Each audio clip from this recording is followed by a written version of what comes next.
فاتقوا اللہ واطیعون، بس تم اللہ سے ڈر جاؤ اور میری اطاعت کر لو، اللہ سے ڈر جاؤ اور میری اطاعت کرو تاکہ گمراہی سے بچ سکو، راہ راست پر آ سکو، کیونکہ میری باتیں اللہ کا علم ہے، اللہ کی وحی ہے جو تم کو راہ راست دکھائے گی، گمراہی سے بچائے گی، اختلافات سے دور کرے گی۔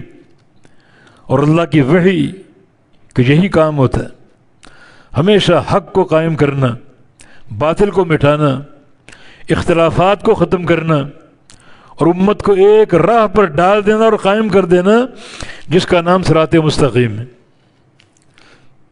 اس لیے فرمایا کہ ان اللہ هو ربی وربکم فاعبدوہ ھذا صراط مستقیم، بے شک اللہ وہی میرا رب اور وہی تمہارا رب ہے۔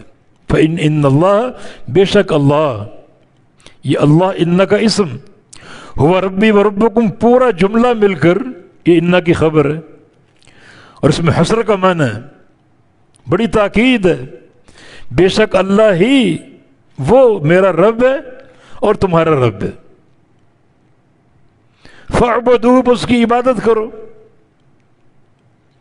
معنی عبادت کس کی کرنی چاہیے؟ جو رب ہو۔ رب کا معنی جو خالق اور مالک ہو، رازق ہو۔ ربوبیت اللہ کے لیے، پیدا کرنے والا اللہ ہے، روزی دینے والا اللہ ہے، پوری کائنات کا مالک اللہ ہے، اور جو ذات ان صفات کی حامل ہو وہی معبود ہے۔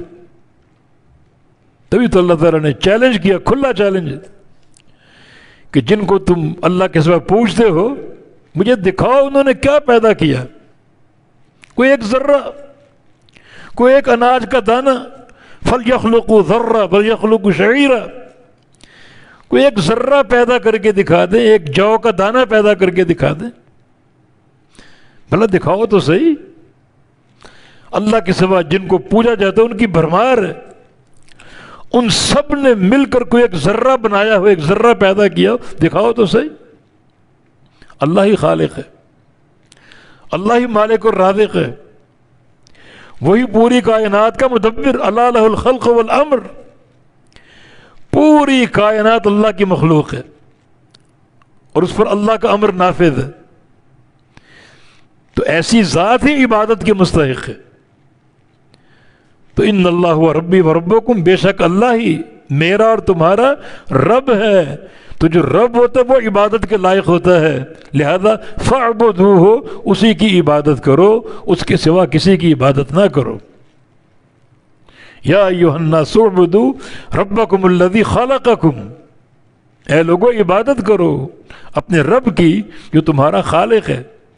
خالق ہی معبود ہوتا ہے، اس کا معنی توحید الوہیت کی دلیل توحید ربوبیت ہے۔